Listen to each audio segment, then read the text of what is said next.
Olá, me chamo Igor Brandão. E eu sou o Matheus De Luca.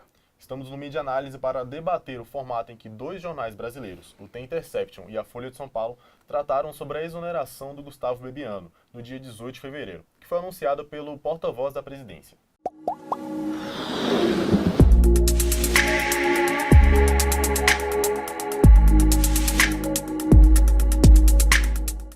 E para deixar tudo bem explicadinho aqui, não estamos tratando do tema, mas sim da forma como isso foi repassado aos leitores dos portais.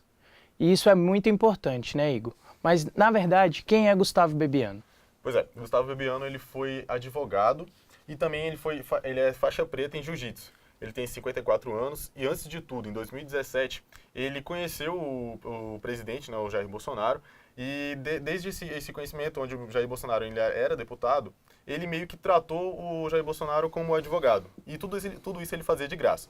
Né? Ele foi, então, em 2018, ele foi presidente do Partido Social Liberal, e a partir disso, com a eleição realmente formada e com a vitória do Jair Bolsonaro, né, ele se tornou o primeiro-ministro. Nas primeiras listas que saíram de ministro do presidente Jair Bolsonaro, o Bebiano já estava lá. Ele é o típico conselheiro de primeiras informações do governo, o que o leva a ter um relacionamento íntimo com o presidente, né? Eu acredito que o Gustavo Bebiano, ele conta mais, ele estava num cargo de braço direito. Digamos que o Jair Bolsonaro ele tem vários braços direitos, né? Mas o Gustavo Bebiano estava ali para ser realmente o braço direito. E eu acredito que o que mais levou a uma crise no governo foi que o presidente Jair Bolsonaro, na época, estava no hospital, né? Ele estava tratando ainda da cirurgia, da facada e tudo mais. E aí, o Gustavo Bebiano, para meio que amenizar tudo isso, falou que não havia crise nenhuma. E que ele, inclusive, tinha falado com o presidente pelo celular, quando ele estava no hospital ainda. Mas aí, Carlos Bolsonaro, vereador do Rio de Janeiro e filho do atual presidente da República, soltou uma mensagem em seu Twitter dizendo que ninguém teria entrado em contato com o presidente nas últimas 24 horas, tempo em que só ele esteve ao lado de seu pai. A partir disso, mensagens foram soltadas em Twitter e toda a mídia apontou seus holofotes para Gustavo Bebiano e o caso. Pois é, foi então que Jair Bolsonaro teve alta no hospital, né? E aí ele teve a reunião entre o seu vice, o Mourão, o próprio Gustavo Bebiano, e ali os três conversaram, né? Para saber como é que seria o proceder de todo o caso. Não foi solto na mídia, toda a mídia, os holofotes e tudo mais, como você falou, né? Não foi solto ali que já tinha a exoneração do Gustavo Bebiano. Mas, assim, a gente sabe como é que funciona os bastidores, né? Tem aquela velha coisa de que tudo ali foi feito e tudo mais, só porque não foi noticiado. E realmente, após essa reunião, já estava tudo decidido. Na segunda-feira, o porta-voz da Presidência da República, Otávio Rego Barros, anunciou que, por foro íntimo, Gustavo Bebiano tinha sido exonerado. O assunto da semana, então, foi esse. E aí a Folha de São Paulo e o The Intercept soltaram matérias para contar um pouco do que aconteceu, de toda essa bagunça, de toda essa crise, né? A Folha de São Paulo, então, soltou o seguinte, com a seguinte manchete. Bebiano é demitido e caso dos laranjas do PSL leva à primeira queda de ministro do governo Bolsonaro. E o Intercept solta assim, a humilhação pública de Gustavo Bebiano pode se voltar contra Bolsonaro. Começando pelo The Intercept, vamos analisar a matéria de João Filho, que é cientista social e jornalista. O texto tem muita opinião, o que já deixa claro a posição do veículo de oposição ao governo. Pois é, Matheus, já meio que colocando aqui um assunto, eu acho que o Intercept tem mais ainda, porque na abertura eles colocam um trecho da reportagem da Folha de São Paulo, né?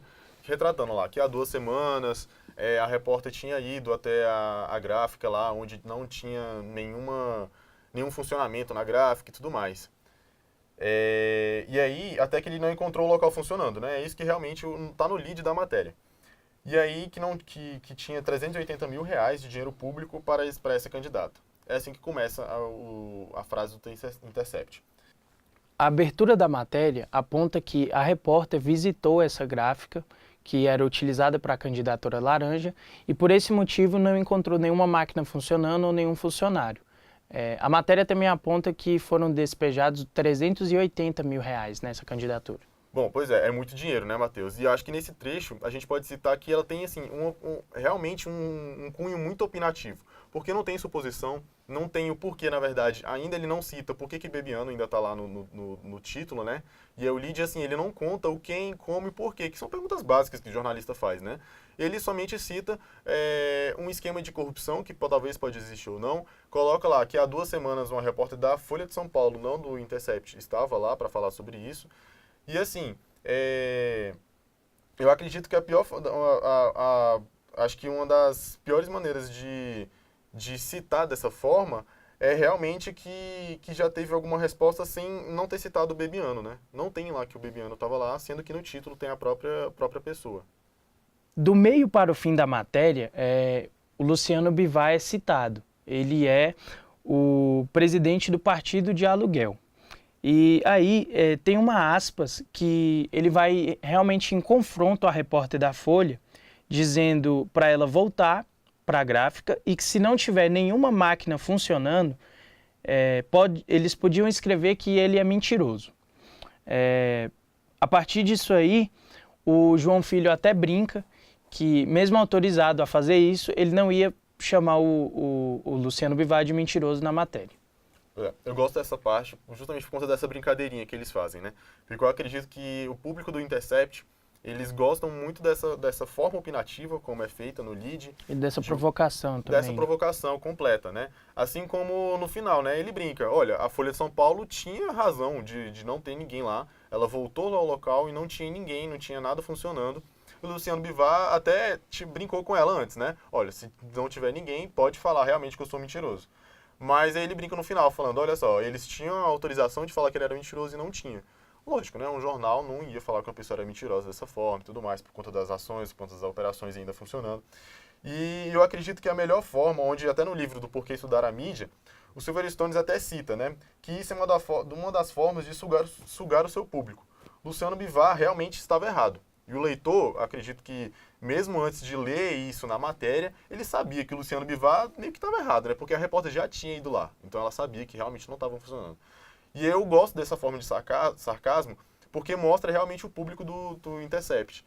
É um público que gosta de opinião, é um público que sabe o seu lado, que é, no caso, ser contrário ao governo, e, no caso, gosta dessa forma sarcástica de terminar um lead, por exemplo. Mas, Igor, na matéria da Folha, eu estou vendo aqui que eles iniciam com a seguinte frase. A crise política causada pela revelação de um esquema de candidaturas laranjas do PSL levou à primeira queda de ministro do governo de Jair Bolsonaro. Tudo bem mais claro e não aponta para realmente qual o lado que a Folha está defendendo. Realmente é só aquela questão de passar a notícia e pronto.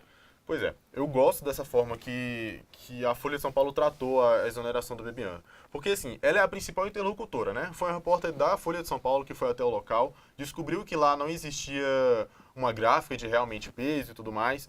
E, assim, a Folha de São Paulo não deixa como um Intercept, não meio que brinca com essa forma, né? Por exemplo, ela poderia começar falando, olha, nós estávamos certos, né? O Bebiano realmente estava sendo presidente do partido, poderia estar passando por uma forma de laranja, realmente, porque a gráfica não está funcionando, mas não, eles contam da forma da exoneração do Bebiano, né? Quando, como e onde aconteceu, no caso, né?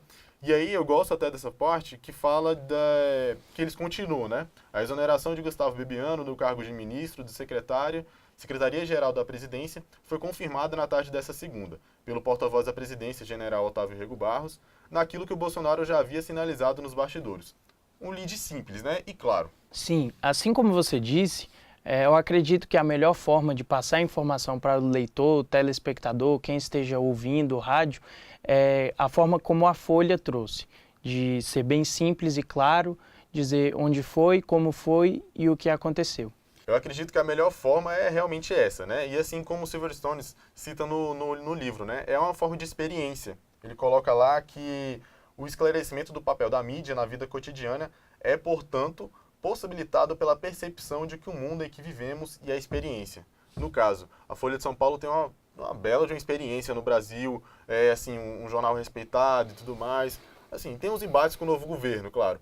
Mas eu acredito que de forma clara e coesa, ela conseguiu passar no seu lead a informação, que, como você acabou de citar, aqui tem o como, o que, o onde.